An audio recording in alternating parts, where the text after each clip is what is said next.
All right.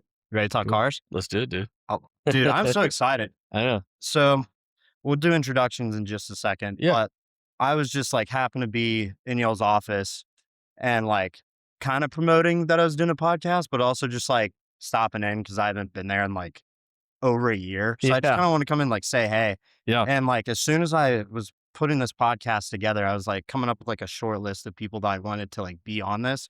And I was like, man, I'd love to have Holland come on and like talk cars, but I was like, I don't even know if that's something he'd be interested in doing. And it Oh, turns out yeah. like you're like the most interested person Oh, out of like the dude. people I've reached out to so far. Yeah, I've always wanted to do it, and when I saw the previous episodes and Ben and all the guys from Podium, I was like, "Oh, this is gonna be fun. This is gonna Dude. be cool." Well, I'm really happy that you're here. Again, thank you for agreeing to do this. Yeah, anytime. And this is the Tire Kickers podcast. And I mean, dude, we can just get right into it. I know you're an exotic guy. Yeah.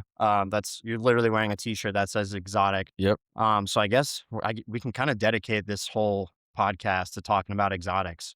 Yeah, absolutely. That's But kind of my wheelhouse. the first thing that I do want to talk about, I don't really know if you consider it exotic. I considered it exotic looking, but the Genesis G90, the wingback, you Yes, see this thing? I did. It looks so freaking good. I really, really hope they pull the trigger on that car. I mean, they've got okay. I was wondering if it still says concept car. We've got the Yeah. page pulled up right now.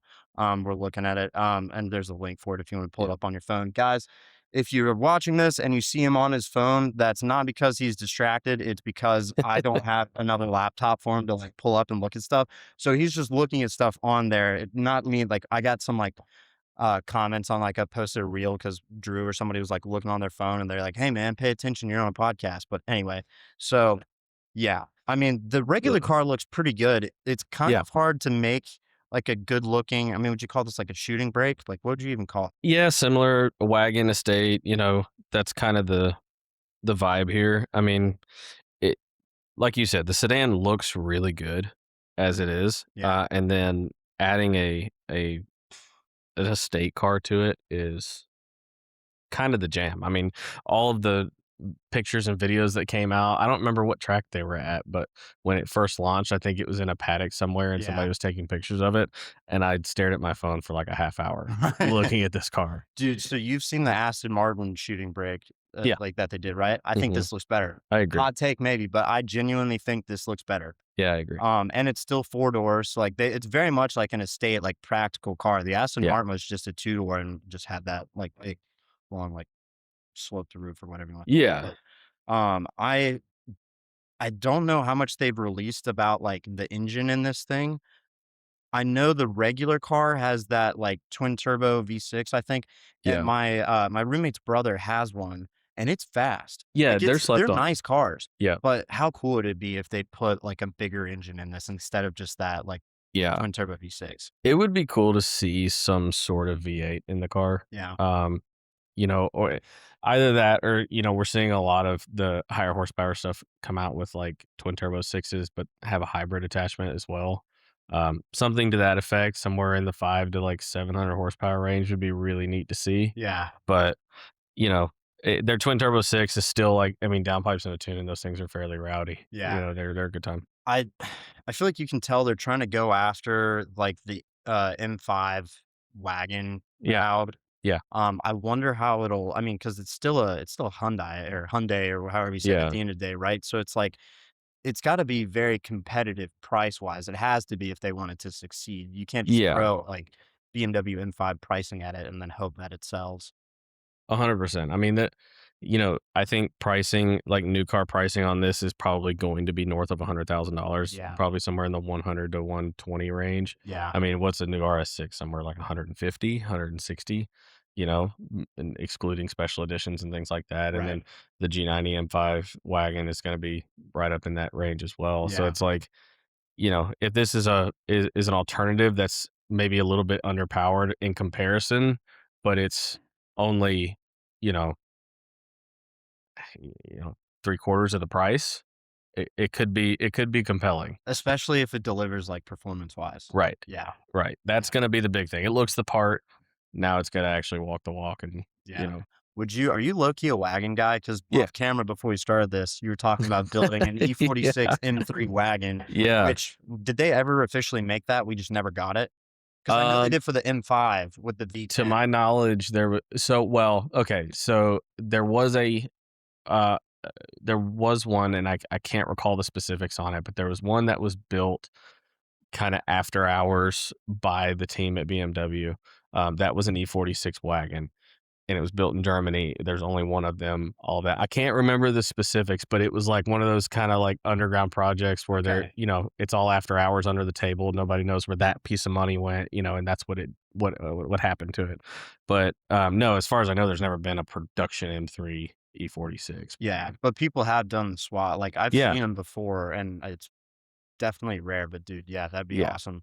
They did do the E60 M5 with the V10. I'm yeah. almost positive they did a wagon in that, but we never got it. Correct. I think that was But UK. now I think it's so cool that we did get the M5 wagon now. I know, like, Yeah, people either kinda love or hate the new M5. that car's hideous. You think so? Oh, dude. See, he hates it. I like Hot it. take. I don't I mind the like it. sedan. I really don't mind the sedan.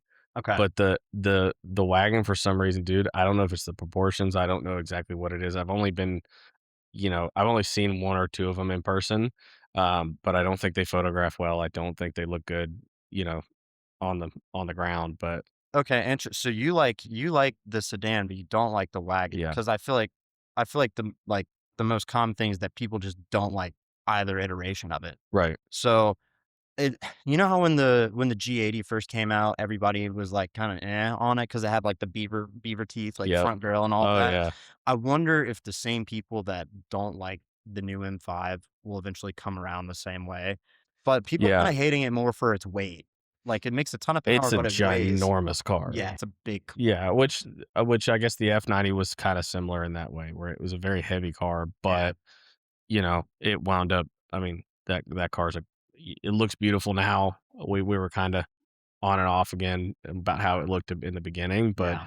you know, I don't know. I was just talking to somebody about this past week about like I think we were referencing like new trucks where it's like every new truck that comes out looks god awful, and then 2 or 3 years down the road, you see, a color matched black Denali drive by you that's, a couple years old now, and you're like, "Oh, that's a nice looking truck." So does that mean they just get uglier I and then guess. by Yeah, definition, like the older by ones proxy, yeah. look better? Yeah. Yeah. Well, I hope this gets made. This Yeah. thing's pretty freaking sweet. I love the color that they decided to make like the press car, the What demo a car. great choice, yeah. I mean, I don't know if it's technically like a BRG, like British Racing Green. It certainly Yeah, looks inspired by it, but that's one of my favorite colors on a car. So yeah, of course I like stopped all work and just stared at it for a little bit. But right. yeah, really hope they make this. You got any more opinions on it before we move into the next No, thing? no, I hope to see one on the road soon. That'd be sweet. All right. Introductions, man. Tell us about yourself. I mean, obviously, I already Yeah. know you, but Yeah, my name's Holland. Holland Lund. I work at Exotic Autosport. all right, we'll try this again. I don't know where it cut out the last time. Yeah. Blame it on me being cheap or something. I don't know. This is a sign that if you're listening to this, sponsor me so we can get a real Yeah, studio let's with get a real sponsor. equipment that doesn't cut out on us in the middle of discussion. So, all right. Don't know where we got cut out. I'm assuming that the G90, the whole shooting brake thing, wingback or whatever it's Surely. called, I'm Yeah. assuming that made it in. But assuming we lost everything else, we'll go with introductions again. Okay. So for the second time, you're Holland. Yeah. You work at Exotic Autosport in Nashville, Mhm. and go. All right. Yeah, I'm the director of parts and service at Exotic Autosport. We're a luxury and performance, or luxury and exotic car performance shop. We do everything from stage one tunes to 1600 horsepower twin turbo builds and beyond. It's kind of wild what we're getting into these days. Yep. And we Yeah. just lost it, and I'm gonna make you tell the story again. But Kane Brown's twin Sorry turbo about that. Huracan Yeah, Spider Performante. that was a weird one. We got a text message from a mutual friend to go pick that car up and service it, and then we serviced it. A few days later, I text him, say, "Hey, it's ready. You want me to take it back over to Kane's house?" And he was like, He's like, yeah, let me give him a shout. And I said, okay, cool. I said, hey, just making sure, like we're not doing anything else. Like there wasn't a rattle or something like that we're supposed to be taking care of. And he goes, no, we're going to go ahead and put turbos on it. And I was like, I text back because I thought he was joking with me. This guy's pretty funny. And I texted back. I said, okay, funny. Like, yeah, just let me know when he wants it back. He goes, no, seriously, we're going to put turbos on it and probably more. So that car wound up with the Boost Logic Stage 1 twin turbo kit. We paint matched it to I believe we did the brake calipers as well. Oh, sweet. I can't recall exactly, but I think we did a white color. Yeah, so we paint matched that one to his calipers. We did a white like a gloss white caliper and just like a clean black Lamborghini logo, and then did the same color on the air to water intercoolers and the turbo housings for the Boost Logic setup. Wound up lowering it as well. Did a full Vorsteiner kit, and so good on those dude, cars. that car looks so great. Yeah. And custom set of BBS Is it LMs. I think it's an I think it's an E88. Ooh, I think it's an E88 better. or E89. I can't recall exactly. That's so cool. But yeah, worked with Boost Logic on that pretty closely on that car, and then and how many do y'all have in the shop right now? I think 13. 13. Yeah. That's insane. Yeah. Is it mainly people from Tennessee, or are y'all having a lot of out-of-state people? Like, do you have that reputation built up now as like the kind of South if you want a turbo V10? Yeah, it's growing. We have 2 that are from out of state right now of the 13. The rest of them are either local or within an hour of the shop. Yeah. So that's pretty close. Dude, that's wild. Yeah. We can get more into that. I want to go through your car history again. We were talking about the first one, and then we were rudely interrupted by my own recording software. Yeah. So you're telling me about your first car. Let's go through it again one more time. Yeah. So it was an E46 325 CI. Mm-hmm. It was gray over black, had the sunroof. It was a coupe. And it was lowered in the rear only. It was squatted. Yeah. Yeah. But not really. I was like 10 or 15 years ahead of that trend, I guess. Yeah. I don't know. I was 16, so I had no idea, and it was on E92 M3 wheels. So like the classic machine face wheel. It looked, I liked that car a lot. Yeah. I later on, I had another E46 3 Series, but it was a wagon. Okay. And I wanted to do the M3 conversion. Yeah. And, between the maintenance and failures that car had in the time that I was gathering parts for that project, and then realizing exactly how much was going into that project, I didn't even come close to clocking how difficult that was going to be. Were you timeline wise, was this when you were at Auburn, or was this after that? This would have been not really that long ago. Okay, gotcha. Probably 6 or 7 years ago. Okay. 7 years ago. So you don't consider yourself to be a BMW guy, but you've had 2 BMWs. I'd say you're definitely a German car guy. Yeah. I do like my German cars. So where'd you go after the second BMW? So I guess I should back up. So I had the E46. When the transmission let go on that, I was a broke high school kid, college kid, like didn't want to fix it. So I bought it was actually an Accord. It was a 4-cylinder, 5-speed, two-door Accord. It was an 07. Great car. Love that car. It was pretty basic. It was like, it did what you needed it to do. Yeah. And I could drive that thing as hard as I wanted to. Yep. And still get like 25 miles to the gallon. Yeah. It was awesome. That was when you realized that the BMWs were going to do nothing but bankrupt you. 100%. And so you decided to be financially responsible. Yep. You learned that at probably 17. I'm learning that now at 27. So I guess we all get there at some point. Everybody figures that out eventually. Yeah. We always learn that lesson the hard way. You think that you have the one BMW that actually works and nothing's going to break. And then you hear a rattle, and then you go to the shop, and then it's $5,000. McLaren owners tend to be the same way.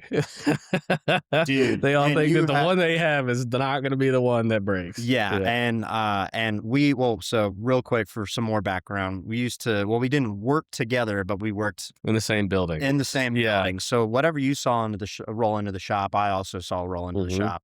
And I'll say that we've seen some McLarens come through. I mean, Yeah. obviously some for maintenance, some for actually fixing stuff. But Right. okay, so after this, no, you said Accord. Yeah. What was after that? That was so when I went to college. So I actually wound up wrecking that car. Okay, That's the only accident. Yeah, that's the only wreck I've ever been in. yeah, Some lady was in front of me. She was turning right, and I was approaching the stoplight, and I thought she had already gone, and I was looking for oncoming traffic and hit her pretty hard. yeah. The After that, I bought it was a 2001 Tahoe from my dad. Nice. It was blue. That truck still. I've never beat on a vehicle so hard. Really? Oh my gosh! So at the time when I went to school down in Auburn, I was also a volunteer firefighter for one of the local fire departments. Nice. And driving that thing as hard as it would go down Wire Road, I think it was, coming across Shug Jordan and catching air. How many times did you get pulled over? Dude, I got pulled over more in Auburn than I ever did. Same. Yeah, I got pulled over one night because when I left school, I actually used to drive a limousine. No way. Yeah, so the Auburn downtown limo. Yeah. Yeah, so I drove that Dude. right at the beginning of that company's like infancy. But dude, we're not even a car podcast anymore. Now we're an Auburn podcast Yeah. because I remember that very, very. Yeah, oh yeah. Yeah, so I was a part of that at the very beginning, and I was coming home one night. It was like, of course, it was like 3:00 in the morning, and I'm some college kid in a truck doing the speed limit on the way home. I mean, they thought that it was a Saturday morning, like 3 a.m, and Yeah. I'm sure they thought I was intoxicated. So Yeah. he pulled me over for a tag light, and then when he realized he didn't have anything on me, he let me go. I know we're on a car podcast. I just want to tell you the story. Yeah, Anyway, I was yeah. there. So I have a friend that just finished flight school there. Mhm. And so he was my like one friend was in that flight like school. still lived there. Yeah. That like I could go visit and have a couch to crash on. Yeah. But I was there for the Iron Bowl this past fall. Nice. And so I was there in the Lexus, and so the Lexus has that tire carrier mounted into the hitch on the back, and Yeah. so the license plate is like right in the middle of the door, and then the carrier has like a little relocation for it, but the plate's not lit. Like by law, you're supposed to have lighting on it. Right. Never been pulled over in Nashville or anywhere. Got pulled over so fast in Auburn. I went to this bar with my friend and his girlfriend and like her parents or something. And I had like one beer. So I was driving everybody home or Yeah. whatever because they all Ubered or something. And sure enough, what's where the Walmart is? Yeah. That road. Yeah. I was going down that and College Street. yeah, Yeah. College Street, and I get pulled over and this was at like midnight. So Yeah. like not that late by Auburn standards. And like he walks up and like, hey, you got no license plate, your window tint's illegal, blah, blah, blah. But just trying to get something more on me. And Yeah. as soon as he realized I was stone cold sober, they were just like, yeah, have a good night. Yeah. Yeah. Yeah. That's The all. other 2 times or 2 or 3 times I got pulled over, I deserved it. But there was one morning I was coming back from I was late for work because I had driving school for another ticket. And I was on my motorcycle and I was coming through. I can't remember what the road name was, but it was an industrial park. And I have no clue really how fast I was going, but it was north of 60, 70 miles an hour. Yeah. And it's like 35 in there. And I was on my bike, so I was just, cruising, having fun, whatever. It's a long straight road, and I hammered it coming up over the hill, and he was sitting off to my left, and I was like, oh my gosh, I was like, I am so like I'm like I'm gonna get handcuffed. I'm like double the speed limit. Yeah. Yeah, I was like, I'm going to jail or getting a big ticket. And as soon as I looked when I got stopped, I lifted my visor up. And I look in my rear view, and it's a buddy of mine on APD. Dude, what are the And he was odds? walking up, and he sees me through the visor, and he was like, "Dude, for real?" And I was like, "Sorry." He goes, "Where are you going?" I was like, "Work." He's like, "You coming from the house?" I was like, "No, I'm coming from driving school, actually, the courthouse." But what are the odds that it's like the one guy I that know. you know on APD? I know. And he was like, Dude, oh, you lucked out. yeah, he's like, "Let me see your Let me license." turn the body cam off real quick. Yeah, he was like, "Let me see your license," and I gave my license, and he was like, "Do you even know how fast?" And I was like, "No." And he's like, "Well, you're over 70 miles an hour," and he said I couldn't lock it, and I was like, "Okay, well, you gonna write me a ticket?" And he goes, "No." He goes, "I'm not gonna write you a ticket, but I gotta go run your information." I was like, Yeah. "All right, cool." Dude, that's funny. That's probably the best best one I've gotten away with. That's a Yeah. great story. Yeah. That's awesome. I never knew you had a motorcycle. Yeah. I've had a couple.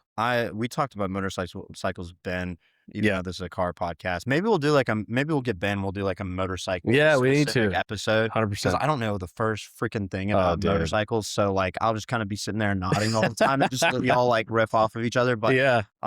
that's cool. Definitely want to talk about that at some point. So Yeah. what was after the Tahoe? Let's see. So that was I bought the next one in Auburn. That truck just got so bad it was like leaving me stranded. Now this was at like Transmission issue. 340 or 350,000. Oh, it was at the end. Yeah, I mean it was well worn. And I don't really remember if there was a specific issue. That there was one time we were out I guess what the Alabamans called mud riding, and basically like riding dirt roads in the Tuskegee like National Tuskegee, Forest. Yeah, and it left me stranded on the way home. Fuel pump died. That was a fun ordeal. Yeah. After that was a 2007 new body style Chevrolet Silverado. Okay. 4-door. It was a Vortec Max truck, so it had the 6-liter in it. Nice. Black over tan. That was a fun truck. I wound up lowering that truck. I did a flip kit. Oh, really? Yeah, and put Escalade 22s on it. Wow. Had the Starry headliner in it, the whole 9 Dude, yards. Yeah, I had that truck till I got back to Nashville. So you did the Starry headliner. Wow. Did you hear us talk about that? We all decided I think we No, I don't think so. Oh, dude, on the first episode, we were talking about that trend and we were like, well, do we kick this or do we keep it? And I think I need to go back and double check. I think we decided to kick it because we're like, it looks cool in a Rolls Royce, but like that's the only one it looks cool on. Yeah, exactly. Yeah, 100% with the shooting star and everything. Yeah, you just run the little fiber optics through the yeah. Then so when you get back into sports cars? I honestly just kind of recently. Okay. After that truck, I had a GS 350 F Sport. It's not really a sports car, but loved that car. Probably a great daily, dude. Black on black. I mean, that was a slick looking car. Yeah, I really liked that car. Really probably should have never gotten rid of it. I mean, that was one of my favorite dailies I've ever had. Yeah. Got rid of that for 2015 F-150 Platinum, and then got rid of the Platinum for my GMC Series. I was going to say, didn't you ditch that car because you had a ton of problems with it? I bought that car. I owned it for 8 months. Yeah. And in the span of 8 months between me and the extended warranty company, we spent almost $30,000 on it in 8 months. That's insane because we grew up as a Ford family. Yeah. My dad had a 99 Expedition for forever. Oh my gosh, for so long. We drove that car to Colorado and back. Yeah. And he probably had 300,000 miles on it before he got like the 04 or whatever that, when they changed the new body style from the late 90s. And then we drove that to probably 230,000 miles. The only thing that ever happened with that one was the transmission went out. Yeah. It's like, well, 200. I had a lot of torque converter issues. I put 3 torque converters in that truck. Dude, that's insane because my dad's got a Gen 2 Raptor. Yeah. And he hasn't had any mechanical issues with it to my knowledge. But the sunroof leaked constantly. Did you have that problem? No. But it's funny you mentioned that because when I was writing service at Ford, it's like the first place I ever wrote service is actually in Auburn. Is it nice. Son's Ford Lincoln of Auburn. Then it was AutoNation Ford. It was a very common occurrence that we would have either sunroofs not working or leaking in the big pano sunroofs, like what's in that truck. Yeah, the ones that basically the entire ceiling is glass. Dang. Yeah. Okay. So talked about you're in the truck now. Yeah. So that's kind of the daily. That honestly now it's the farm truck. Like, we're on, I say farm, we're on 5 acres here. I've got a family property that's much bigger down the street. Dude, we tried to set up the camera. I mean, we're looking out the window right now at this great, beautiful view. Unfortunately, just for camera wise, it didn't really play that well. Yeah. Maybe we can dial it in at some point. Yeah. But yeah, dude, beautiful land that you're on. Thank you. Yeah. We love it out here. I mean, it's kind of middle of nowhere. We're in a neighborhood-ish thing where like everybody's got 5 to 10 acre lots. So we're all kind of spread out, but we really enjoy it. So you got the farm truck. You also have the Benz.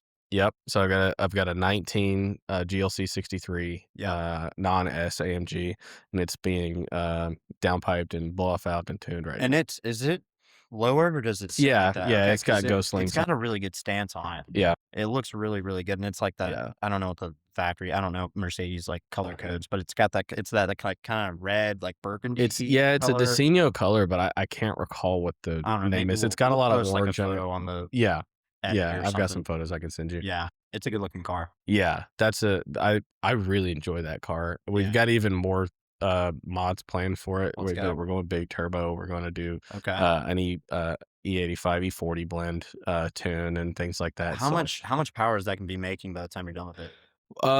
If we do everything we're talking, it's probably going to be I'm probably going to stop at like 850 crank. Holy cow. Yeah. That's yeah. fast. Yeah, Is it a fun car. forged block so it can handle like how long? I don't know if it's forged. We build a lot of those AMG 4 liters. Okay, I so- mean a lot. So you know how to build it. Yeah, and we You know kind of where that cutoff is. right. Yeah. We built the I don't know if you've ever seen the black AMG GT for 458 Destroyer Yeah, on Instagram. dude. So we built the motor in that car, and it makes on an E blend it makes 1,050 at the back tire. Dude, that thing, we'll post a photo of that in there too. Because Yeah. I'm sure he's got content on it on his Instagram. hmm That thing with the wing and then the What a brake great car. line like Yeah. tapped into the wing. Holy cow. 'Cause That's that an was when we were at the incredible old location and that thing was awesome. Yeah. And he had those wheels like custom made Yeah. for that's it 458 Destroyer on it. Yeah. Yeah, I don't even know what the body kit is on it or if that was custom made. I but don't- It looks so. I know it was installed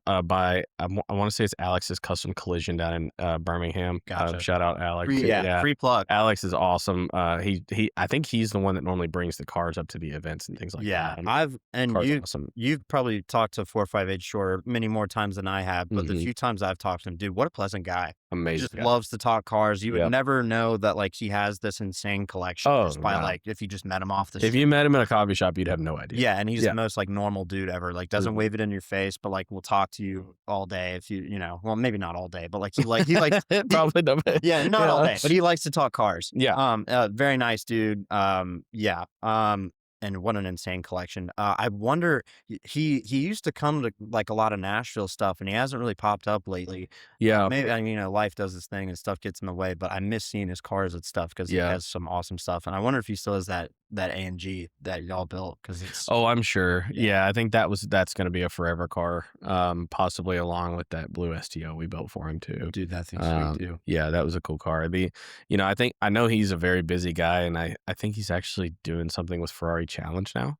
Yeah. I don't want to, out him, but I think he's racing with Ferrari He's Challenge posted content. in a on two. that. Oh, okay, has yeah, it? he's In posted a stuff for it before. 296 Yeah, Challenge car, which is super cool. Yeah. That's a really neat yeah. setup. I want to talk about your newest project car. And Yeah. and then we'll get into, like, That's we'll get days into- old. Yeah. dude. Yeah, because you were like, you told me about it, and I was Yeah. like, wait, what? Like, Oh, how yeah. long has this been a thing? Yeah, I had a customer who, a very, very good client of mine that's, honestly a friend.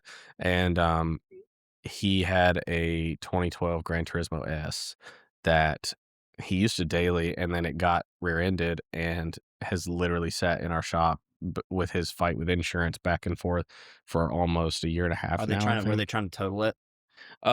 They weren't. No, they weren't, and it, arguably should have been. I mean, the values on those cars are not a lot. and- Probably the most depreciating car brand. yeah, honestly. 100%. I Yeah. mean, next to maybe Aston Martin, but that would probably be a percentage basis. Yeah, But like certainly the cheapest exotic car to get into. yeah. Exotic being a loose word, but it is a Maserati. It's an Italian. I mean, Maserati's been in business longer than Ferrari has.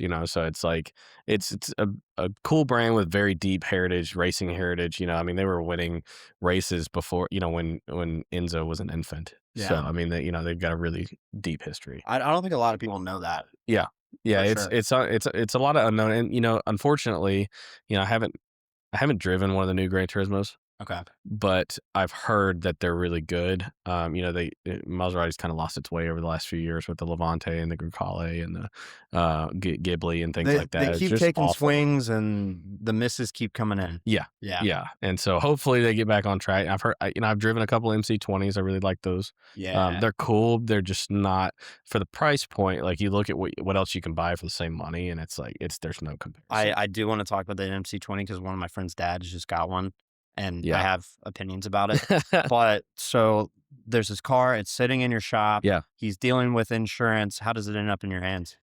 It sits for about a year and a half. It's got like quite literally a quarter inch of dust on it. I mean, it sits forever in the I shop. don't even have a memory of seeing that in the shop. Yeah. I'm sure I have. It's been there forever. And I called him and jokingly was like, "Are you gonna come get this Maserati at some point, or what? Like, what are we doing?" And he was like, "I don't know. It's taking floor space. I think I'm gonna sell it, whatever." And I was like, "Well, why don't you sell it to me?" And I gave him an Ed Bullion offer on the car, Okay. like a very low offer, and he's a very eccentric guy, and so he was like, Is it who I think it is? Who? yeah, Yeah. Okay. yeah, and he's like, "Don't, why do you call me with BS like this and whatever?" And I started laughing. He's just joking. You lowballed him. You Facebook Marketplace lowballed him. 100%. Like, took him out at the knees with this offer. And he hangs up, and 2 or 3 weeks go by, and then he calls me back. He goes, "Why don't you give me this?" Which is like just a hair over what I had offered him. Was this all a part of your master plan? Maybe. Okay. And I said, I don't know. Let me think about it. And I hung the phone up. And I let him sweat it out for about 2 weeks.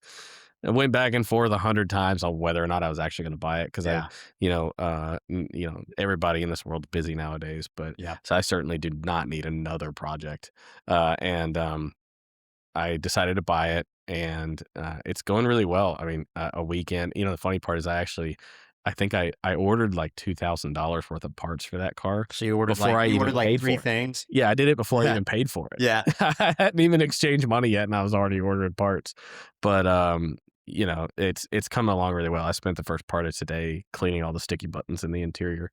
But black over knocking all the tan dust car. off. Yeah. I had it detailed. AJR here locally. Yeah. They came out and detailed it yesterday. Shout out 100%. AJR detail. Dude, Austin and his partner. Forgive me, I forget your name. But they came out and detailed it, and he did an awesome job. Nice. Yeah. So how bad's the damage? How many miles are on it? It's got 74,000 miles. Okay, that's kind of high mileage. It's up there. It's been driven. 100%. For a Maserati, it's been driven. Yeah. I think most of them are in the like 30 to 40,000 mile range. Yeah. And so it's high mileage, and it was hit in the rear end, so it needs a bumper and an exhaust piece. That's not bad. That's all it really needs on one side. And then I had to put a taillight in it. I ordered some emblems for it because all the emblems were peeling, coming off. And then I hated the wheels that were on it. They were OEM wheels, but they weren't the Neptune style wheels, which is like, that's like my favorite Maserati Gran Turismo wheel. And so I actually bought a set of those from another client of mine who has a Gran Turismo, and he put different wheels on it. And when he came in, he offered to buy the car. So I've already kind of pre-sold the car before I've even done it. So there you go. So you've maybe got almost all your money back, or maybe even a little bit more. Yeah. Just I don't know. Yeah. Just working on it a little bit. Yeah. That's awesome. Well, I hope that goes well. Me too. I want to drive it at some point, if you'll let me. 100%. Yeah. Because they sound really good. I never understood, because I haven't researched it, when they say it's like a Ferrari derived V8. Yeah, it's a little different. I don't know what that means, because like some of the Alphas have like a Ferrari derived V6 or whatever, right? Yeah. The Giulia Folio. Yeah. I want to say, so it's very similar to the 430 motor from an architecture standpoint. Okay. The 430 motor, if I remember correctly, don't hate me if I get this wrong, but I believe the 430 has a flat plane crank in it. This has a cross plane crank in it, but there's similar displacements, similar head construction. And so, yeah, it's called like a 143 or 134 F instead of a Y or something that Ferrari has. And so it's a small difference between the two of them. But I mean, the cross plane, it's a higher RPM. The way it builds power is different, right? So the cross plane crank is going to be more torque oriented, and flat plane is going to be more horsepower oriented. Yeah. Totally. So, well, that's an awesome car. Yeah, I'm excited to see it when it's done. I mean, it sounds like you've got like pretty much all the legwork, or at least all the pieces before you start doing the legwork. Hoping to have it on the road driving this week. Let's go. We'll see. Yeah. Okay, so you're a unique guest because like you're actively working in the industry, and from like a pretty, like you're not. I mean, you worked at Ford, but you're not like a Ford parts guy or anything. Right. Like, I mean, you work on exotic stuff, Yeah. so I get to ask you really unique questions Yeah. about that side of the business and kind of what that looks like. And I'm just gonna hit on some of these questions real quick. Okay. What is the most difficult brand to get parts for? That's a good question. But I mean, real quick though, before I know I'm cutting you off, even though I just asked you You're a good. question, but like, I know a lot of it is like modification stuff. Mhm. So I guess maybe that's like a Like question with OEM two parts. parts. Yeah. Yeah. So like, what brand is the hardest to get OEM parts for, and then what brand is the hardest to get like aftermarket parts for, like a turbo kit or something like that? That's a good question. I would imagine the toughest part about the OEM side of things would probably be Lotus. We don't do a whole lot of Lotus actually as a result of how difficult it is to get parts. Yeah. The great thing about Lotus though is that they have a huge like aftermarket following that actually like remanufacture OEM style parts Huh. for certain things. Greg's Race Parts, we work with them a lot on it really everything Lotus. Um, as far as performance goes, there's quite a community for almost everything. Yeah. Um, Kind of the more difficult stuff to deal with is the odd things like kit cars and things of that nature. We don't do a lot of them. You have done some though. Yeah, Super light. yeah. So we rebuilt an SLC for a client, and it turned out really good. I mean, the car was nice to begin with, Yeah. which is the only reason we really agreed to do it. But it had metal in the oil. It actually came for service. We found metal in the oil filter. Yeah. Y'all did a full engine rebuild. Yeah, so we Right? put a crate motor from GM from Yeah. local Chevrolet store. Was it like a LS7 or something? I don't recall actually, but it was just one of their general small block Chevrolets, and Okay. it worked great. That car I think was on Holly EFI, Okay. and car is still good as far as I know. Unfortunately, he had another car that went to a different shop in town that had an engine failure and is getting an engine put in it, and Bad it's luck. been there for a while. Huh. And even worse luck, he brought his 720 to us while we found metal in the oil while we were doing the service on that one. Feel really bad about that one. It was like an unbelievable phone call. He was Yeah. like, he just could not believe that the third car he had needed a motor rebuild. Dude, that's So insane. Well, that's not the answer I was expecting. The yeah, answer I was expecting to hear, I thought you were going to say McLaren.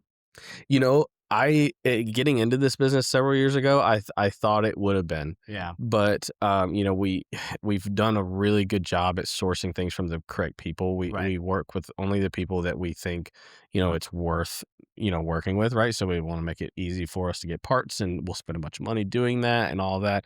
And we've been working with McLaren Philly for a long time now. Okay. Yeah, and really enjoy working with them. Are they the closest, like McLaren? Well, there's No, one in Atlanta. Atlanta, Yeah, right? yeah. Motor cars would be the closest. Yeah. Yeah. Gotcha. Okay, let's see. What is the most expensive car you personally handled or scheduled work for? I think I know the Uh, answer, but I want to hear it from you. um, yeah, probably the Aston Martin 177. Yeah. That's a cool car. I thought that was going to be the answer. Yeah, that's a great car. Yeah. And if I mean, this isn't like a secret or anything. Like you guys have posted like content about it. Oh yeah, It's there's awesome. tons. So Yeah, check out their Instagram page. I'm gonna yeah, plug it. Exotic Autosport. If you guys want to see what owning a Aston Martin 177 looks like, yeah, check it out because it's like nobody really gets to see like under the hood of those. Like yeah. those are kind of mainly just parked away. Yeah, we've done a couple of videos on that, both on our Instagram and our YouTube. Yeah. And you can find it just by searching Exotic Autosport. It'll Yeah. come up. But yeah, that's a pretty special car. Yeah. I like that car. The second highest dollar amount, car that we've had would be a Bugatti Veyron. I had Yeah. one of those. It was a black car coupe, just incredible looking car. That's my money no object car right there. Yeah. I remember walking into the shop one morning and just seeing the Veyron sitting there. It's just like, all right, cool. My day's made. Yeah, All right, yeah, sweet. That's yeah. how the day is It's gonna a be. regular occurrence over there. Yeah. Okay, let's see. What is the craziest bill you've seen someone just casually approve? Oh, okay. Casually approve. Would it be the Kane Brown? Um, That wasn't so much casual. That was, you know, a lot, quite a bit of back and forth to make sure we were understanding exactly what he wanted and all of that. I had a customer. This is kind of in the early days, and I actually coincidentally just saw him on 840 the other day, and Oh, he really? blew my doors off in that same car. Um, but he had a I believe that one was a G63. Okay. It was a 2019 or 2020, and wanted the PTG 1000 turbo kit for it. Wow. Yeah, and I gave him a number. I told him, well, you know, what it would be, and if memory serves, it was somewhere around like 28, 29 grand, something like that. And this dude showed up with the exact amount in cash. In cash. Wow. Came out and just sat bricks of cash on my desk. How about that? It was bizarre. That's pretty cool. It was bizarre. That was right when we started getting really busy. Yeah. You know, and kind of this been several years ago now, but it snowballed from there. And you know, now it's still fairly common that, you know, somebody will want a package like our stage 2 package for the McLaren. I think runs like 19 grand installed. Yeah. And I picked up cash for that the other day as well. And it's kind of it's weird because the bank always gives us weird looks when we walk in You're there just walking with with a stacks bag of cash. Yeah, 100%. Okay, that's wild. Did not know Yeah. that was a thing. I Yeah. think they just do a credit card for the points or something. Mhm. But okay, are I guess kind of riffing off of that, are higher end customers more complicated or more chill to deal with? Um, I would say for the most part they're more chill. Okay. Yeah, they understand. You know, it's different when it's their toy. You know, having written service for, you know, Audi and Chevrolet and Ford, it's a different vibe because that in most cases is that person's only vehicle, or it's the Right. husband's vehicle and the wife has a vehicle, but she works every day, you know, all of that. And so the level of importance about pace and creating or setting the right expectations of like when a car is going to be done or what needs to be done, et cetera, is a lot higher in that field. Okay. You know, if we miss a deadline, oftentimes it's like, okay, well, I've literally had somebody say, well, you know, if you're going to have my 599 for 4 or 5 months, then I guess I'll just have to drive my 458. Yeah. Right. So I mean, yeah, I didn't even think about that because pretty much all the cars that you have come in is not somebody's daily driver, right. and therefore pacing is probably not an issue for the It's most part. for the most part, you know, like a lot of times there's rallies or shows, Right, that they want you know, something on, especially this yeah. time of year with the weather being nice most of Deadlines the time. exist. Yeah, they still do, but it's not the end of the world Right. most of the time. Um, okay, how far out are you typically booked, or does it depend on the job?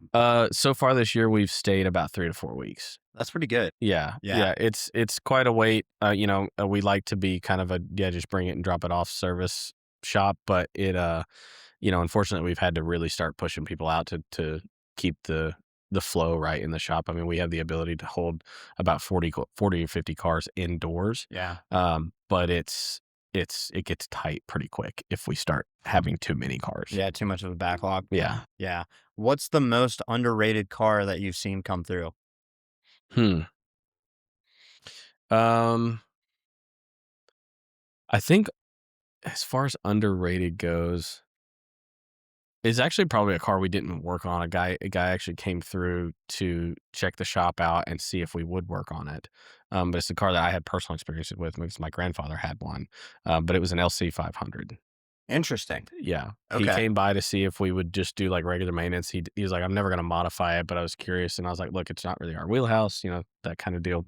Um, but my wife and I actually that was our getaway car for our wedding. Awesome. Yeah, Awesome car. it's amazing. Yeah. White over red hardtop. Love that car. We actually borrowed it from my grandfather for There like you the go. weekend, and we Yeah. had it, and I really fell in love with that car. Yeah. Like one that I would actually spend money on. Underrated car. It looks really, 100%. really good too. Yeah, The yeah, the Lexus like sports cars know how to age. yeah, Like the LFA, like when it first came out, people kind of like didn't really like the way it looked. I mean, it didn't sell yeah, well. And talk about like appreciation. yeah, But I think it aged pretty well, and I think the yeah. LC 500 will do exactly the same thing. 100%. Yeah. Yep. Let's see. I'm going through my list here. Is it actually cheaper to maintain some supercars than people think? It can be. I guess it's very subjective on the Yeah, car, but yeah. like Certain cars. what about like an R8 and Huracan? R8 and Huracans. It really depends on how often you drive them. Okay. If you're Keller doing excluded. You're right. If you're doing 10,000 miles a year, roughly, like you would be, and I think the national average is like 12 Okay. a year right now.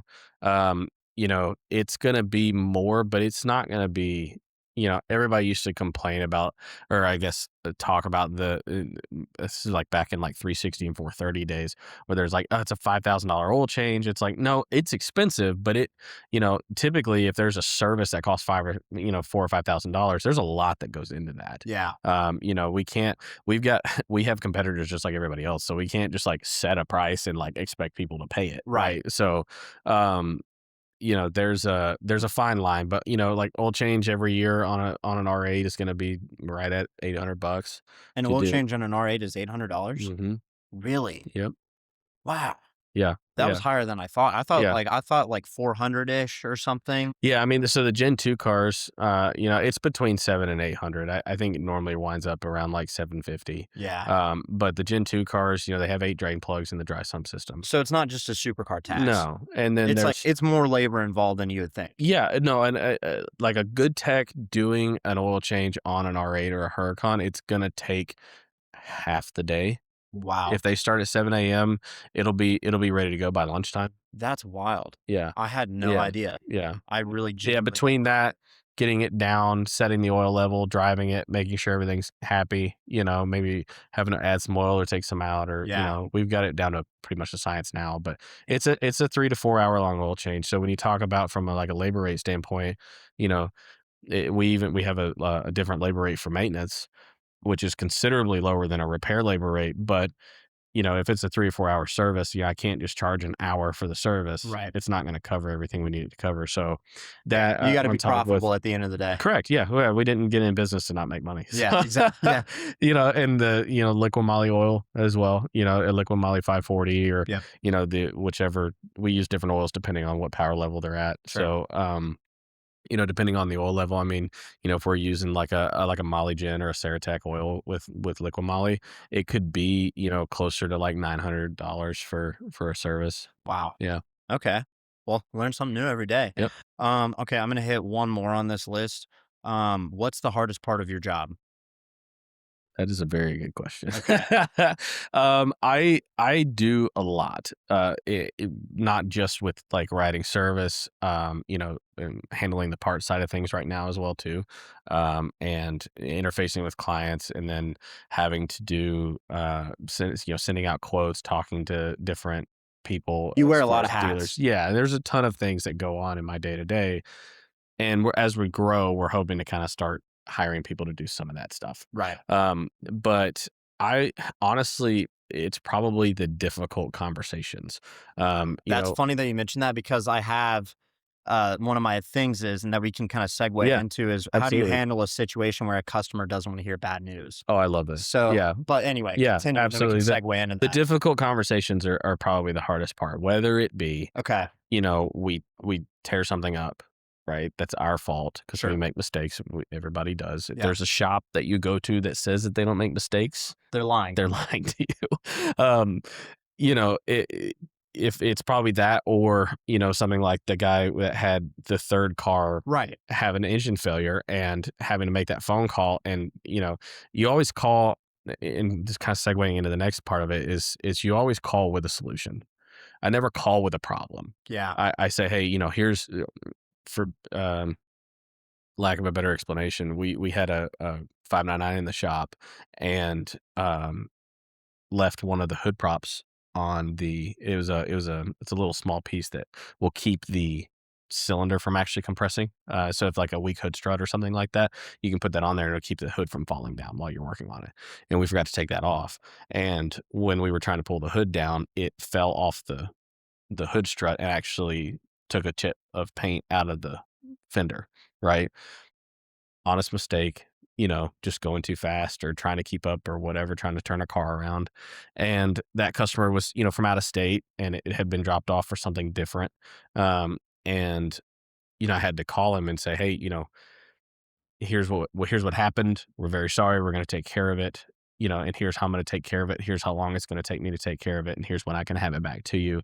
And then you go in a step further and go, by the way, I'm comping the service or something like that. And if you do that, just calling with a solution, these people normally don't care about an extended timeline or a higher price. They just want to know the plan. Right. And so if you call, like, it's a pretty awkward conversation when you call and say, hey, man, we messed up your fender. Okay, well, what are you going to do about it? Oh, Yeah. I don't know yet. Yeah. I don't like, why, there's no point to that conversation at that point. And so, and, on the flip side of that, with just, related failures and things like that maybe happen in succession, you calling with an army of solutions for this guy to flesh out these most of these people are very smart, like they bring their cars to us because they're not technicians and they're not service advisors and they're not industry people, right? These people are very good at something. It's just not cars. Right. And, giving them a solution to like write out 2 or 3 different options so that they can look at it and weigh the pros and cons of each is the only thing they need to make a decision. And that winds up speeding up the decision-making process, speeds up getting the car back. It's good for everybody. Yeah. I know I said that was going to be my last question. I actually have one more that I want to hit. Cause I feel like this is a good question, cause there is definitely a huge, distinction between a regular shop and then a high-end like supercar shop. So what qualifications are required to be a high-end shop? It's really experience based. We started the 2 guys that started, Lane Adams and Mike Zeus, and started the company. They had been servicing these cars in Middle Tennessee at the local dealer for several years. I mean, I think Lane was there 11 or 12 years, and Mike was there 6 years, 5, 6 years, something like that. And they saw a need for better service, right? For taking care of people the way that, the Southern hospitality version of taking care of people. It's a great way to put it. Yeah, it's kind of the whole idea behind it, is making a great place for industry people to work, because there's a lot of things about the industry that are lackluster, and then creating a place where by doing so you have a level of service that is not paralleled. Like I truly, and this is not like an egotistical thing. It's just in my opinion, a fact. I don't think anybody in Middle Tennessee does business the way we do. From a repair facility standpoint, there are sublet vendors that we use that do business the way that we do. And that's why we use them as a sublet vendor, because if something happens, I know that guy's going to take care of it. They're reliable. Yeah, 100%. And, we just went over this in a video on our Instagram that we really didn't want to make, but there's a lot of corruption. There's a lot of issues as far as like paying for something and not actually receiving it within the car industry, because some people just don't know. There's things where somebody can pay for something and it doesn't actually get installed on the car, or the car doesn't actually get tuned. Or I know some stories that I think you've told me, and we can save that for another time, or maybe not, just to not throw shade at people. But yeah, like there is shady stuff that happens and people get screwed over. 100%. Like that's a real thing. Yeah. A lot of it's just building that trust and being reliable and just not being a bad person. Trust is the key, man. Trust and honesty, transparency. I mean, we have. I know, like when you make a mistake, 100%, and it sucks, dude. Every single time, it never gets any easier. To call somebody, hey, this thing that you love maybe as much as your children, right? I just tore it up. And I'm very sorry. And here's what I'm going to do to fix it. I've done that, several times throughout the last, I've been here, June will be 4 years. And I've done that several times over the last 4 years, just different instances or things like that, or even down to like missing a deadline. Not one time when I've called for it with a solution and been apologetic, not one time have I had somebody like actually be angry with me. People will be upset, but there's a difference between that and angry. And almost every time that we've actually had an instance where we scratched something, or we had to have something painted, or we broke something, the only response I ever get is, thank you for telling me. And I appreciate your transparency. Because they would have found out one way or the other. Absolutely. Yeah. Like I said, these people are smart people. If they've got a car like that, then they're 100%. probably smart. Yeah. 100%. Well, that's a great answer. Okay, I have to pee really bad. Do you mind if we take a No, break go ahead. quick, and then we can go through marketplace stuff? Absolutely. Okay, let's pull this up, huh? All right. So shall we get into the black hole that's known as Facebook Oh, Marketplace? dude, it's so bad. But it's so much fun. It's so bad. So I say we hit a couple of these, maybe not hit. I don't know if I mean, it's already 6:30. We've been talking for a little bit. I mean, I could keep going, but for the sake of your wife, maybe we don't just stay here till midnight going through Marketplace stuff. The first thing I'm going to pull up though, I want to talk about the Aston Martin. Okay. Okay. So, and we'll put it up on the screen in edit, but it's a 2007 Aston Martin Vantage V8. Yeah. $34,000, 88,000 miles, but it's a manual. Yeah. And this thing is modified. Yeah. And kind of going through the list real quick. So it's BC Racing coilovers. So pretty nice coilovers. ESR, so rep wheels, but they look nice. Some aesthetic bumper stuff, carbon, muffler delete with APR exhaust tips, catalytic converter delete. Dude, I bet this thing's loud. Some tints. So, and then maintenance wise, we say brake and clutch, replaced 15 miles ago, rear tires have about 4,000 miles, and then oil change 2,000 miles ago at Pagani of Nashville, slight flex. That's 111 motor cars, by the way. Yeah, I know. But Pagani Nashville does not work on Aston Martins. We don't want to plug them. That's competitor. We're not trying to plug, we're not trying to plug your competition. No, I actually do want to have Rooney on here at some point. Oh, dude, Rooney's the best. Rooney, if you're watching this, dude, text me back. I want to have you on the show. I'll get you connected. Apparently, because me just knowing him isn't good enough. Maybe you can be my mediator there. There you go. And it's got an Android, it's got Apple CarPlay, just kind of slapped onto it. This one's interesting. It is interesting because you've got high mileage, you've got mods, but you've got a factory manual, which is kind of the like the takeaway here. Right. I $34,000 seems fair for this car to me. It does. I mean, these V8 Vantages are actually fairly reliable. There's a couple of small things. These engines sound like typewriters. I mean, they are loud.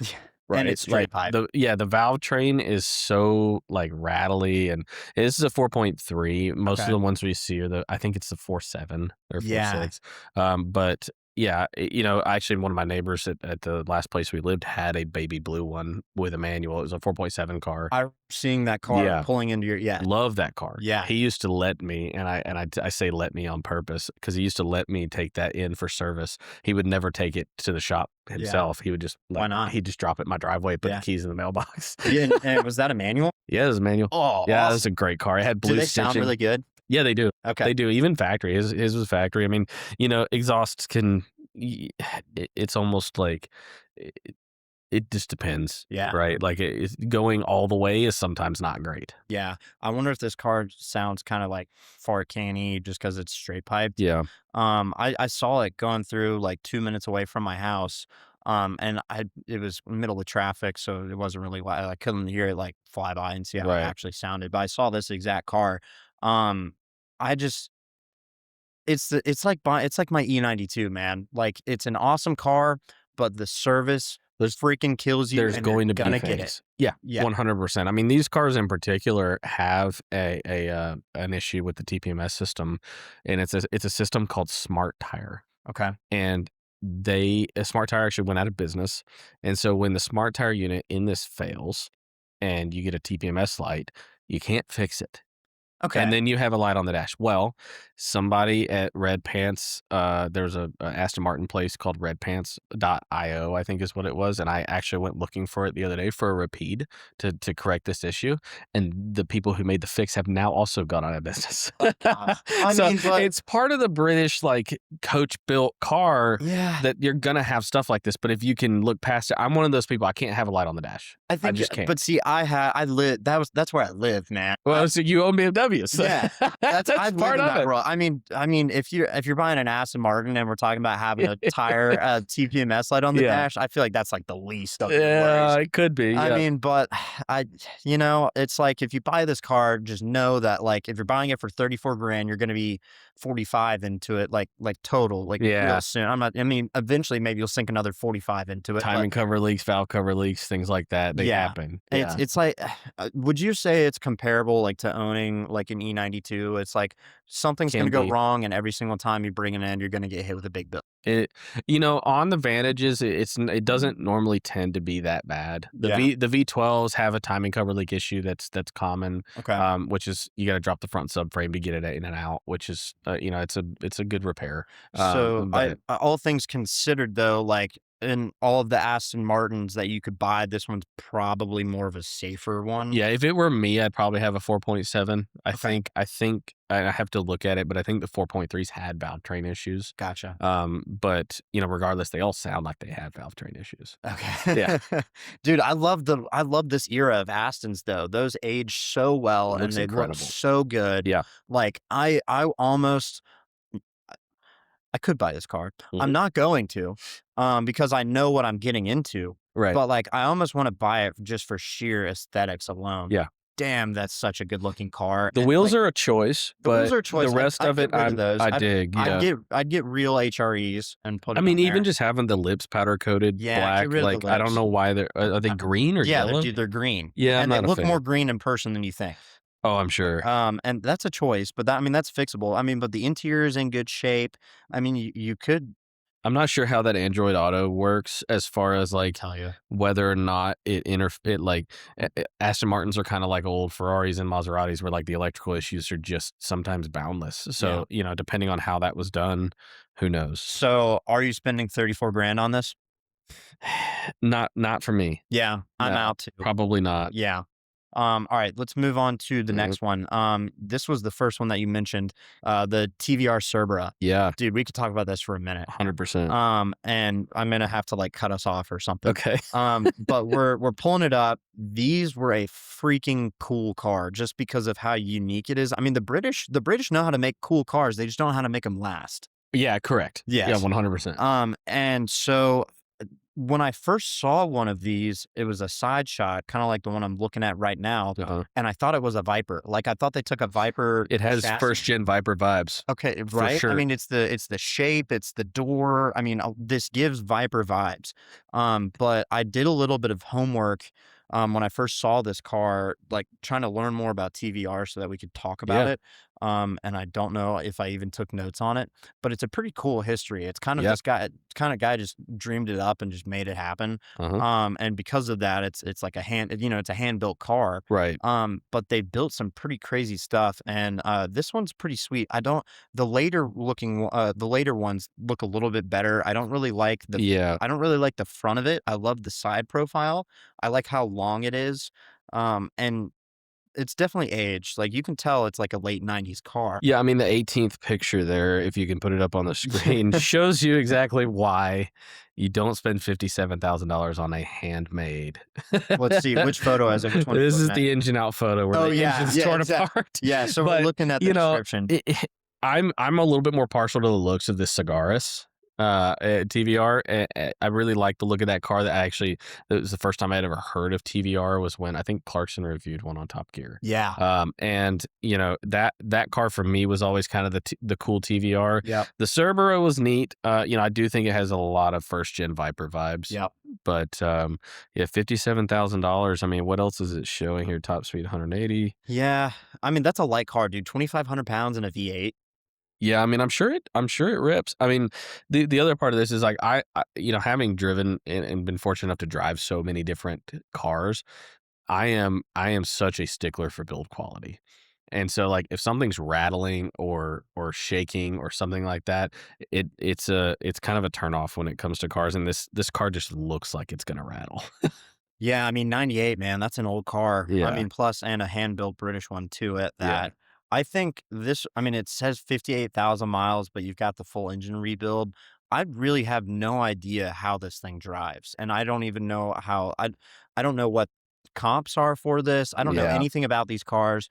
I mean, unless you're just kind of a really quirky guy and you want to have something that nobody else has and you want to turn heads when you go to 111 or Cars and Yeah. Coffee or Bulls and Bagels or whatever. I mean, this is people are gonna Google what this car is. 100%. Yeah. Yeah, this is gonna be an eye catcher. Yeah, for it's gonna sure. be an eye catcher, and this is the definition of quirky. It's yellow, it's British, Does it it's even? hand built. Do you even know what engine's in this thing? Like, I have no idea if it's like a Jag derivative Dude, or if I it's a. looked it up. I've never seen it I before. can't remember. I think they built their own, man. I really don't know. Wow. Or maybe they took a Jag motor. Or no. Yeah, maybe they took a Jag motor. I don't know. We're some TVR guy is gonna watch this and then just rip 100%. us. No, a new one. We've already said we we will be don't know. told. We don't know anything about this. We just think it's cool. Yeah, I'm not spending 57 grand on this. There's so many more interesting things to me that I would spend 57 grand on before I got this. You know, looking at this and knowing that you can have a 4th gen Viper for 45 grand, it's hard to buy this car. Yeah. Yeah. Yeah. I think I'm out on this. And you one. get a V10. Right. I'm out. I appreciate this. 100%. I appreciate that. I'd look at it. I would talk to the guy. 100%. For sure. You want to move to the 458? Let's do it. Yep. Because we said we're going to talk supercars. Let's do it. So we've got for the layman, it's a navy blue 458, but the color is rare blue posy. And I'm sure if enough Italians watching this, they're going to try to hang me for that pronunciation, but I don't care. 458s are so freaking cool. They're awesome. Yeah. I mean, what a great car. I tell everybody. Is that the best NA V8? It's close. It's up there because, you know, I tell everybody that asks me about 458 is that it makes you feel like the car is so good that it makes you feel like the driver you think you are. Yeah. You know, like you can put that thing in race mode and hammer it off of a stoplight, and it'll, you know, even in a turn, like it'll perfect slide. It'll do that. Those cars are great. This one looks like it's actually lowered too. Have you driven one? Because you've had a plethora of them come through the shop. Yeah. So you've driven, so you know how it I've feels. driven like from good to bad on the 458s. Yeah. And I think I know where that kind of bad is. I don't I don't want to I'm not going to name drop your clientele, but there is a YouTuber who will remain unnamed that has one that you guys have worked on. But that one's a very special case. It's a wide body. Am I allowed to talk about this? Yeah, Stop absolutely. me. Okay. Yeah. 100%. Can I name drop him? Yeah. Okay. I don't care. Whistling Diesel. Yeah. You guys have worked on a couple of his cars. Yeah. We have his SF90 right now. Yeah, dude. Yeah. Sweet that car. one's getting the very first set of TTE 1265 turbos. Okay. Yeah, so that car's going to be rowdy when it's done. How's his 458? I mean, it's on bags. It's wide That body. car- He drives it. That is hard. one of the roughest I've ever seen. Okay. I mean, just from like Ferraris, I think the most of the crowd is kind of like the collectors and everything like that. They're very That's adverse. not their first Ferrari. Right. They're very adverse to to modification with Ferraris. Yeah. But the 458 is kind of the only one that I understand, because when you drive a perfect, like almost museum quality, a really good client of ours, again, another borderline friend, that it's a guy named Greg Reeder. Greg's a good friend of mine, and he has a very low mileage 458 Spider. It's red over tan. It's the one you want. Yep. And that car is bone stock. I mean bone stock. And it's just perfect. And it is perfect. Yep. And you go drive it and you realize why people don't modify these sometimes, because they're just so good now. And they also don't want the cease and desist letter. 100%. Yeah. And we just modified one for another client of ours. It's a great car. That car's actually on our Instagram. Okay. And we put a full IPE equal length header system, test pipes and back box on it. And is that the best sounding? One of the most incredible exhausts I've ever heard. Yeah. Yeah. So what do you think about this one specifically? Because you probably understand the exotic market a lot better than I do. This one's in LA. So, I mean, maybe it's got LA pricing. I did look up a few comps to this. It seems, I mean, I feel like 29, it's got almost 30,000 miles. Maybe that's a little bit kind of higher for the 458 side. Yeah. I'll let you kind of speak to your expertise. Yeah. I think that's pretty fair pricing for one of these. And I think these will only continue to get higher in value. 100%. These will only get more expensive. It doesn't matter what 458 you can afford to buy. Yeah. Buy Except it. for maybe Cody's. Right. Yeah. I mean, if you can afford to buy one, buy it. You will make money. They're not going down anytime soon. I mean, we just saw, I think there was one on Cars and Bids that transacted for just shy of $400,000. Wow. And it was just a Spider. It wasn't like a Speciale, wasn't a Speciale or nothing. Yeah. And they made the comment too, for another 50 grand you can have an SF90. And it's But What? people don't want they Yeah. want the NA Yep. V8 high revving experience I understand that it, this man. car provides. Yeah. And the fact that the successor went turbo V8, Yeah. it's just different. Like this was kind of the last of its kind. You know what I say now? I'm looking at the interior of this. Dude, I did not. I maybe it just went right Blue over my head. carpet, blue seats. What's up with the? Well, what's Yeah. up with the? It looks mismatched. Yeah. Because you've got, are they black or blue? I don't know. You've got black or maybe really dark blue seats, and you've got khaki or tan doors. It kind of looks like a hot, but then the dash it is would have black. been, this is original, but there's a couple of things that stick out to me on this. Number one, it's lowered. You can lower these on factory suspension. Okay. And that's what this looks like. If you turn it all the way down on factory suspension. Number two, it has Falcon and Zenith tires on the front. Not really a big red flag. In the rear, it has Lexani tires on it. Lexani tires are. You can judge people and how they take care of their cars by what tires are. Yes. Like if you're skimping on tires, you're probably skimping on a few maintenance items. But another thing it looks like on the door cards, you can actually see some of the leather starting to peel, which is another common 458 thing. It's got common 458 things, but 209 for an 11 458 with 30,000 miles seems like the right money. I'd drop it down. I'd throw in 200. Yeah, I mean, you could probably even, or try to. you could probably buy this one. Yeah, you could probably buy it for 199. Yeah, 200, something like that. The mismatched tires are a huge giveaway. Yeah, it would. I would. There are certain cars I would buy without a PPI. This is not one of them. 100%. I would PPI this car, make sure it's good. I've actually seen this color in person. One of our clients has a 458 in the same color, but the seats are tan too.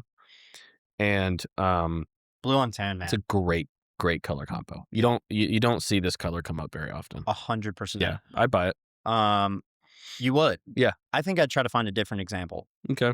Yeah. I just 29,000 mile, depends on how much you're going to be driving it. I think we have two clients with 458s that are over 100,000 miles. How do they how do they hold up? Pretty good? Really? Yeah. That's good that they're driving. Yeah. How many does Cody's have? His is one of them. That's now might be he drives fibbing. That car a lot. Might be fibbing a little bit. That's over 100,000 kilometers. Okay. So it's I think a Canada last car? time I saw it. Yeah, last time I saw it, I think it was at I'm terrible at kilometers versus miles, but I want to say it was at 90 something thousand miles. Okay. And when he first bought that car, we went through it, did every fluid, every filter. Yeah.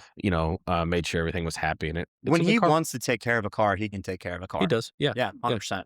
All right. You want to talk twin turbos? Let's it's do your it. specialty. Yeah. I love, dude. Usually when we talk about these, we just go on tangent.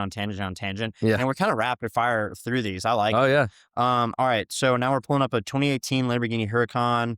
I'll read the full description. LP 610-4. So 4-wheel drive. It's got an AMS twin turbo kit. I don't know anything about AMS, so this is probably right up your alley. Mm-hmm. It's got LMs. Love BBS wheels. It's on airlift, so it's on bags. Turbo kit was installed 8,000 miles ago. It's got a camo wrap. Seems about all we know. This thing looks sweet. 23,000 miles, dude. That's a low mile car. Yeah. It looks drive good. Huracans. It looks like it. Did it say it's bagged? Yeah. It is bagged. Okay. What do you know about the AMS kit? There, man, in the world of twin turbos, there are so many different kits and then levels of quality. Okay. I've seen great AMS kits. I've seen great, believe it or not, I've seen a great Sheepy kit. I've seen, tons of great Boost Logic kits, a good 4K kit out of, I think he's out of Florida or Texas. I can't remember. But there's a very big swath of quality when it comes to twin turbo kits. So you really have to inspect these cars before you can actually make a judgment on them. So definitely do a PPI, not just a PPI. You're not going to lemon squad this car. Right. Well, in AMS, they have a reputation for being one of the kind of pillars of the twin turbo community. They're always out at 2K. They're always building really fast cars, but there doesn't really seem, with the other part of this is I don't think, if I remember correctly, I don't think AMS will sell the kit. I can't remember. So there's one twin turbo. They have to install. No. I think that's UGR. Okay. I think I'm wrong on that. I think UGR is the only one that won't sell it to an outside shop. Gotcha. AMS maybe did that way back when, but okay. If a Shade Tree installs a Boost Logic kit and I tell everybody Boost Logic kits are phenomenal, which they are, and it's not installed correctly, it could It'll make feel it like a look cheapy car. right, Yeah. 100%. Yeah, so it's like, it can make it not great. Yeah. I Looks like a mean, nice car though. it looks nice. 250 is strong. 250 strong. Because it's hard to price Mhm. something like that, right? Well, it wasn't until Sheepy fell from glory, right? I mean, like honestly, before the Papa Perf stuff, before like kind of things started coming out about what's happening, you could buy a 2017 R8 for 150, put a $50,000 kit on it, and sell it for 205. Yeah. And Yeah. like get your money back.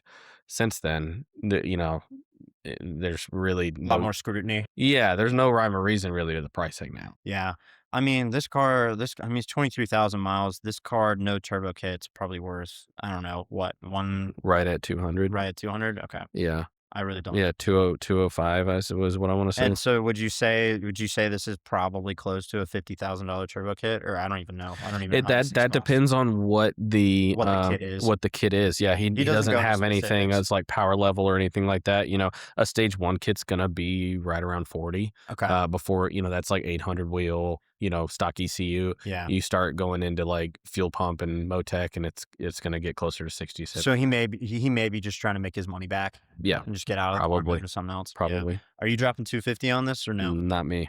Because not no, me. he's not Boost Logic. That, and I'm not a Huracan guy, believe it or Really? not.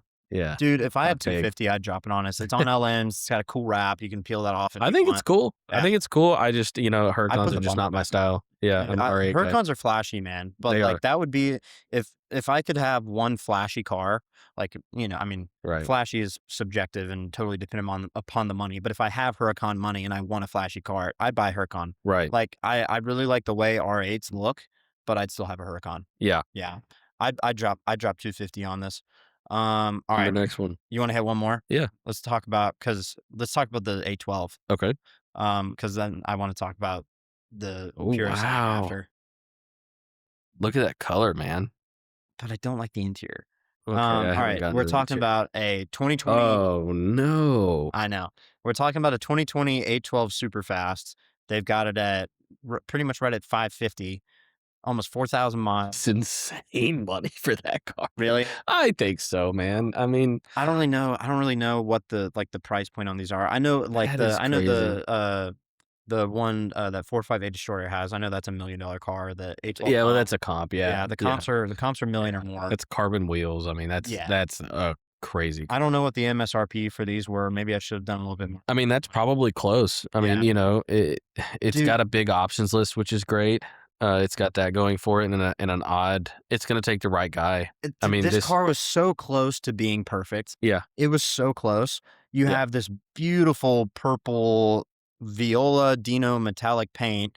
You've got, yellow caliper, sure, I'm here for it. But then you go to the interior, man. Yeah. The interior is just yellow. This car might as well be Ronald McDonald's back. You know what I mean? Like the Viper, like the Gen 1. Yeah. Might as well make it red. Might as well. Yeah. Like It gives me kind of Joker. Dude, you could have done brown. You could have done black. You could have done white. Like you could have done so many. I wouldn't be mad at a white interior. It takes a certain kind of guy that buys something. This is interior. I don't like the spec. I don't like the spec. It could have been really good. They fumbled it. Maybe 550 seems kind of steep for this spec too. I really don't know what the market of these will continue to be though. There's between GTS and Superfast, there's kind of a big range of pricing. Yeah. I think you can get a GTS somewhere like in the mid $3s. Yeah. But it's my issue, I guess, with these. They're great. I've driven a ton of them. We've done a ton of different exhaust setups, and they sound incredible. They drive great. The infotainment works. It's got a lot of things going for it above, like say the A12 or the F12, excuse me. Yeah. So, but when you look at being able to buy an F12 between $200,000 and $300,000, it's like it's kind of hard because it's like 8/10 of an 812, and it's got the 458 style interior, which I prefer to the new style. It's kind of tough to warrant $550,000 on For a that bad spec. Yeah. A12. Yeah. Dude, yeah, I agree, man. I think we're definitely in the same chord on that one. Yeah. I'm out. I'm out. Yeah. No thanks. Okay, I do want to talk about this because while we're talking about Ferraris, I'm kind of just gonna read through it's not a full rant, but the Ferrari, Sorry. how do you say the Purosangue Pure or Sangue? Purosangue. Purosangue. Yep. People are gonna think I'm stupid because I don't know. It's pronounced Purosangue. It's Leviosa, not Right. Leviosa. Whatever, man. This car confuses me. Like, I don't understand how there's a market for it because Hmm. you know how the Ferrari Yeah. system network Yeah. works, Yeah. right? Yeah. I have to believe that a large part of people buying these are just because they want an allocation for something else. And without getting into like how their whole system works, I think it's like kind of like a point system where if you want an allocation for something, you have to like have a certain amount of points. Sometimes. Yeah. It's weird. I won't get into it, but like it's not like compare it to the Urus, for example. Mhm. That's like the cheapest Lamborghini you can get brand new. Like that's kind Is of it? I think it is. I Interesting.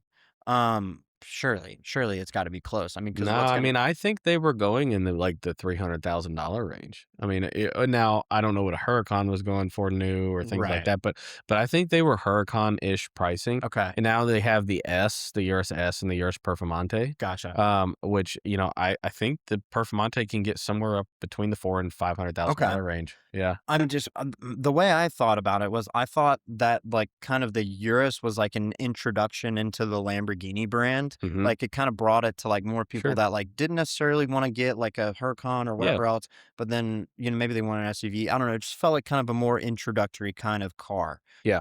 And then but that's not what this is. This is a $500,000 SUV. Given though it's a V12, And a so that's DCT. pretty freaking cool.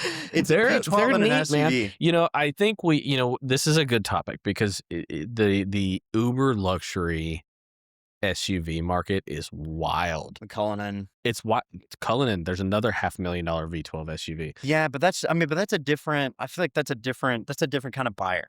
You know? It is 100%. Like you're not gonna have most of the time a Rolls Royce guy that buys a Ferrari, much less a Purosangue. Yeah. I think that the market is there. I mean, the I mean, clearly there releasing is. an SUV to and not that Ferrari maybe really needed saving, but they were kind of with the hybridization that's happening and everything like that. Like people were being turned off by Ferrari. They didn't. Yeah.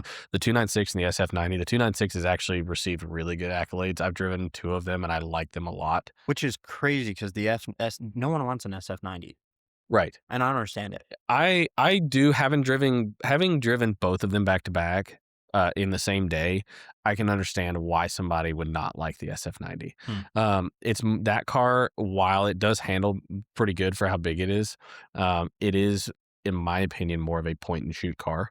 The 296 gives me like 430 vibes. Okay. Like it's strong and it's got a really good mid-range and it feels light, like you can actually corner and throw it around and have fun. Yeah. But I think there's a market for the Purosangue. I really do. I mean, so I've got some statistics here. So Yeah. they don't talk about sales figures, but the numbers that I was able to pull was that in 2024, I think, which was like the first production year, Yeah. and the most recent data, is 1,500 were delivered to customers in 2024. 1,500. Like think about That's Ferrari. low. That's like, you think so? Well, I mean, in the grand scheme of things, Okay. yeah, but That's, you I mean, know, for an SUV though, 1,500 delivered to customers, they're $500,000 each. Like, yeah. that seems kind of like high for that number to me. I mean, well, I mean, you can't really compare it to You know, Urus 'cause now that's that a now that large you're production car, now but that we flesh it out, I think you're right. I mean, I think that seems like it could be a strong number for Ferrari. I don't know how they sell 296s. I don't know if you have that data as well. dude, I don't. I do know that this was their third best selling car though of that year. Interesting. Yeah, Okay. I think the Roma was number one. The Roma, like, especially not Roma. And the only reason that is that one of the best selling cars is because they're forcing people to buy it. Exactly. Yeah, I mean, I'm sure I've had a couple of customers buy them just because they like them. Yeah. But I mean, it's the California. It's Exactly. California. But it looks better. Yeah. And also, so their order book is full for 2026. We don't know what the number. All I was able to pull is that they filled out all the orders for 2026 Interesting. for these. But I mean, yeah, we already kind of talked about it. But I mean, still just half. $500,000 for a V12 SUV. I mean, Yeah. there's never gonna be anything like that again. Well, I think that the market's 100% there for it, and the idea of, like, releasing a cool SUV to save a brand or to increase sales is a tale as old as time. I mean, Yeah. Yeah. it happened. I believe one of the first instances of this was with the Explorer in '99, or the first gen Explorer. I think it was '99 Talking about the Ford? or '89. Yeah. Okay. Like releasing an SUV to the masses in order to try to drive sales and get people bought into the brand. I Yeah. mean, it happens all the time. It happened with the RSQ8. It happened with the Bottega. It happened with the Cullinan, and it happened with the Urus, and now And people end the up buying it. Purosangue. Yeah. Yeah. I don't know. I did some homework on this car. If you look at the interior and maybe we'll like post some photos up, it doesn't look bad, but it doesn't have like a center like display Mm, like touchscreen or whatever, but it's in the passenger seat. weird. It's weird, man. Yeah, I Like, haven't seen one. you don't have any screens here, like, you have digital dash, and I think that will probably do things, but then you have, like, this whole screen that's in the passenger seat, Interesting. which is, like, kinda weird. I wonder, is it not just a like a passenger display for like the rev counter and things like that? It looks more it might be, but it looks more infotainment Weird. to me, and Interesting. I could be totally wrong on Yeah. this, I really The don't the know. passenger displays on theirs are normally pretty small. Yeah, They're I not. know, this thing Yeah. is, like, big, dude, I'm gonna pull it up real quick, just because I want you to see it. It's it's really weird looking. And the car itself is kind of weird looking too. I mean, dude, look at this. That's a full freaking screen there. Yeah, isn't that Yeah, weird? that's Like, crazy. why is it located there instead of I don't know. I, I've never been in one. I don't I'm like that. excited to see one because I'd like to drive one, but Yeah, I think that'd be interesting. but there's nothing in the middle. It's I wonder if this is kind of like how some German manufacturers don't put cup holders in I them. don't know, man. I mean, I just can't wrap my head around that car. Yeah. I but, I mean, apparently it drives pretty well. The weight distribution is almost 50/50. Like, Yeah. I I think mean, it does things that it's not supposed to do. Like, oh, I'm I sure. think for what it is, it handles very, very well. Yeah. I'm just surprised people are buying it.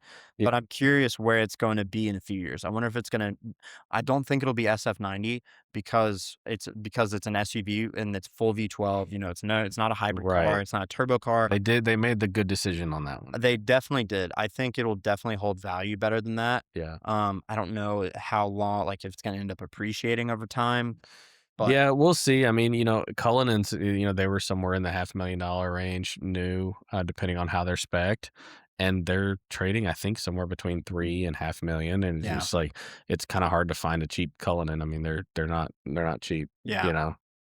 All right, man, we're running long. There's one more thing I want to hit on, Okay. unless do you have No? something specific? Okay. Um, talk about future classics real quick. I know I Okay. said I want to talk about it before we did Yeah, it, absolutely. dude. And you said you were opinionated about it. I am. The fifth gen Z28 Camaro. Yeah. This thing was really cool to me. They made less than 2,000. They Yeah. made 1,801. They couldn't just make like Oh, 1,800 even number that and one. We're gonna make one interesting. more. For both production years, the 2014 I and didn't realize it 2015. was that rare. Dude, yeah, it's a very low production car, and only 509 were built in the first production year, and the rest of This them is a came. 2015 car, correct? Was it 2015? 14 and 15. 14 and 15, Yeah, okay. but it was manual only Yeah. LS7, so the Yep. 7-liter V8 that came in the C6 Z06, Yep. and carbon ceramic brakes were standard. Yeah. On a Camaro. Yeah. It's like, I believe there was a story that came out when this car was launched that they had to revise the tire and wheel package that was on this car because when you launched it, it was actually spinning the wheel inside the tire. It was oh, breaking no it way. was breaking the So you bead need like bead off the locks tire. on Yeah. it. Yeah. I want to say they had to put some sort of pseudo bead lock on the Huh. car from factory to be able. I know it had its own set of wheels Yeah. that were that were specific to that car, and they Yeah. looked really good. But the MSRP for these in 2015 and 14 was $75,000. Wow. Which is the most expensive Camaro ever. I mean, now you see Yeah. brand new ZL1s are, I don't know, like 75, Yeah. 80. I don't know what they're worth, but they're not cheap. Interesting. But here's another neat thing about it. It came standard without air conditioning and audio. So you had to pay another Interesting. $1,100 This for is them like to the put it Demon back coming in there. standard with only one seat, Right. you know, and then you can option the others for $1. But they make you pay $1,100 to add this back in there. So, I mean, it was clearly a Yeah. track-oriented car. I Yeah. don't know how many of these actually ever got tracked. I'm sure plenty A of them few, did. yeah. But nobody talks about these. I think it kind of died, that car. I think it got lost in the mix. You know, there was, you know, I think um, a lot of the media surrounding that car was about the ZL1 and the ZL1 only. Yeah. You know, that Z28, like, you don't see them very often. No. But I've actually, I can only recall ever seeing one. Yeah. And it was a black car that used to be in Franklin. Actually, a friend of my sister's had it. And that car was rowdy. I mean, that was a fun car. Dude, yeah. And I think it got muddy. The water got muddy there between the SS, the Z28, and the 1LE.